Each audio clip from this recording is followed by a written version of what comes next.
জীবন আমার সাথে করে হায় কোন হেয়ালি। আমরা এত বড় একটা ডিসিশন নিলাম, তুমি বাবাকে জানাবে না? ওনাকে জানাও আসল সত্যিটা কি। পায়ের তলায় যেন মাটি নেই শুধু। সুরজিতের সঙ্গে তো সব ঠিকঠাক আছে তো? আমরা ডিভোর্স ফাইল করেছি বাবা। সে কি রে? বাবা, বাবা, কি সর্বনাশ!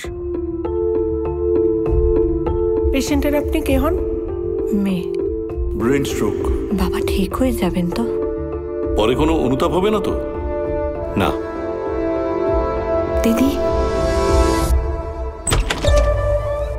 কার পারমিশন নিয়ে খবর দিয়েছিস? মামার যা শরীরের অবস্থা, ওরও তো ভাবা বল। খুব রেগে আছিস না আমার উপর? কোনো দরকারি কথা থাকলে বলতে পারিস।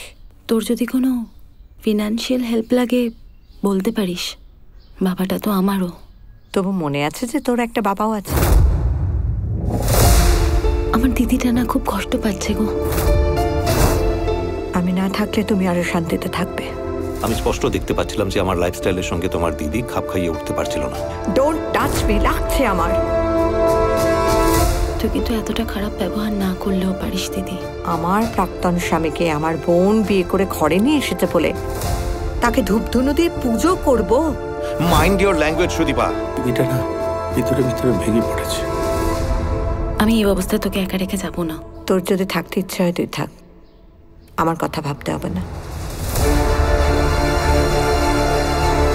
আমাদের কথা বলাটা খুব দরকার। সিচুয়েশনের দোহাই দিয়ে আমি কিন্তু কোনোদিনই তোকে ক্ষমা করতে পারবো না।